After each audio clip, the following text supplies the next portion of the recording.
Coronavirus 2020. Some of us are just going crazy.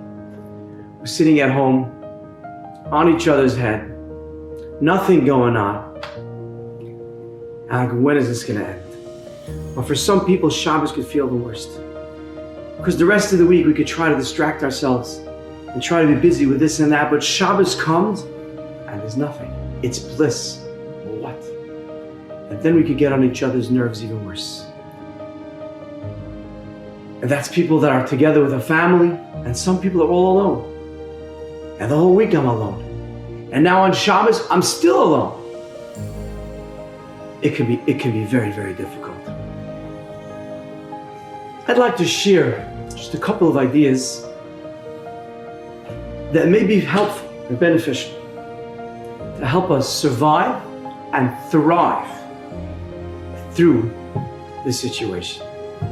Many of us have been by some Shaba Suit of some rabbi or rebbitzin, and it was so beautiful. The calm, the peace.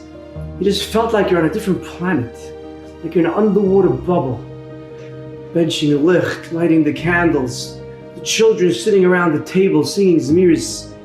And we've always dreamed, wow, I can't wait to make a Shaba Suit like that. And then we sit down with our families, and what happened? What did we do wrong? How come their Shaba Suit is so beautiful and ours isn't? We need to realize this is not a new problem. Rabbi Shimshon Pincus in his Sefer Shabbos Malchus says this is a problem for everybody, not just a corona-related problem. Shabbos, he explains, comes from the word shavas. Shavas means stops. Everything stops.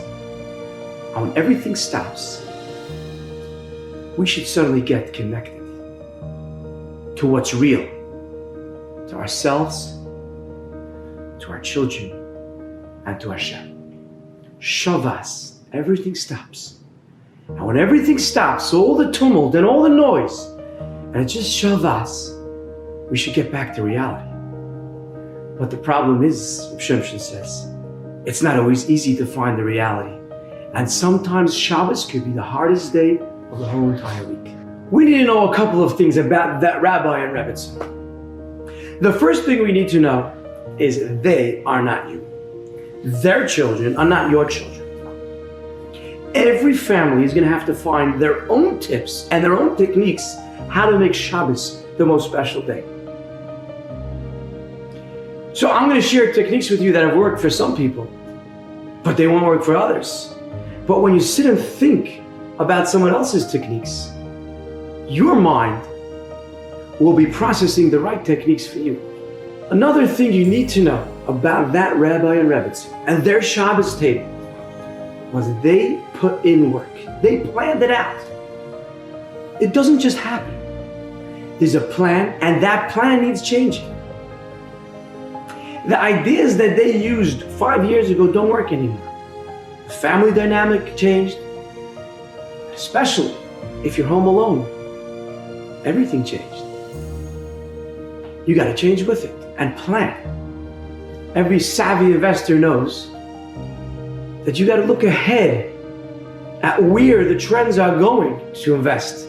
You don't invest when things are up. It's too late to invest at that time many times. The more you put into Shabbos and any endeavor, the more you take out. We also need to have the ingredient of tefillah. You have to daven Hashem. You want me to have Shabbos. I want to have Shabbos. Guide me. It's just not working. And one of the most important things to know is panic causes more panic. When you look at your Shabbos table, the kids are not sitting by the Shabbos table, and you get very, very up high strung. Why are they not sitting? Why are they not sitting these mirrors? The fact that you're getting high strung about it, that creates a worse situation. I want to tell you an amazing story. My brother was out in Dallas, Texas, and he met a family that were recent Balei Tshuva. They just became from. And he asked, it came up in the conversation, what made them from? They said they used to live in Toronto, Canada. And they used to eat by a certain family, and they said the name of the family. And the Shaba Suit that's over there, that's what made them become Balei Tshuva. Now my brother says, one second, I know that family. I'm good friends with one of the children of that family. He quickly calls up his friend and he says, yo, what went on by your Shabbos table when you were a kid? That was so amazing, the Shabbos table, that a family became from just from watching your Shabbos table. He says, well, we were kids. I remember. My father made Kiddush. We grabbed some challah. We disappeared and we came back for dessert. And we stopped by once in a while. That was the Shaba Suit. That was the Shaba Suit. His family did not sit by the table, and he didn't force them. I'm sure he tried ideas to make the Shabbos table engaging. But don't panic. It's normal. That is a major, major thing to know. A fascinating study they did. They showed a group of dysfunctional families, so-called dysfunctional families, a video of a kitchen table, a family by supper, and they showed the exact same video to functional, normal families, healthy families, or what's considered healthy families. And the scene was, a brother and sister fighting, a little kid spills out the cereal, all that stuff. And someone's getting upset, and the teenagers, of course, are sulking, and they don't want to sit there, and they want to be there. And mom and dad have frazzled them. And they asked the dysfunctional families, what do you see? And they said, we see a dysfunctional family. And they asked the functional families, again, the so-called functional families, what do you see? And they said, I don't know, we see a normal family by supper. And again, just knowing that fact, that we're normal. Children do not like sitting by you. Most children, normal children, do not like sitting by the table.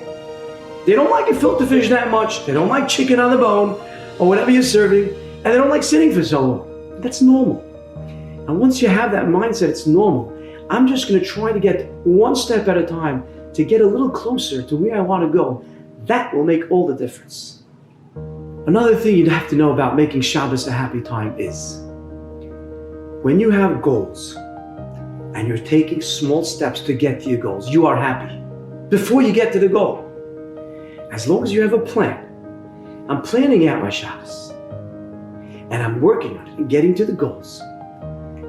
As I'm working on it, every Shabbos, I know I'm not there, and I know it's going to take time, but I have goals and I have plans. That itself brings a happiness and a feeling of fulfillment that can make all the difference. So in summary, we need to realize that that goal of that family is not necessarily for us. Every family will be different. Just the journey will make us feel good. Tefillah, nothing works without tefillah. Panic causes panic. As long as you know it's normal and you're a healthy family, that itself will calm you down. And to know that this is not a corona issue. Shabbos can be hard at all times. Because Shabbos, everything stops. And when everything stops, a lot of people get very nervous. They like keeping moving. But Shabbos stop and connect. And you just have to find out, how can I connect? How can my spouse connect? How can my children connect?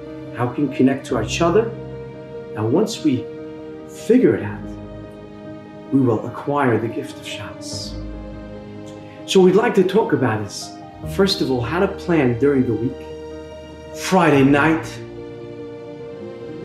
Shabbos Suda, Shabbos morning, the prayers, Shabbos Suda again, Shabbos afternoon, Shalosh Shudas, and after Shabbos. And if we have a little bit of a plan, a little bit, one extra thing we add into every single piece, we're changing our lives and we're making a revolution. We are making real change, one step at a time. And that will bring us happiness.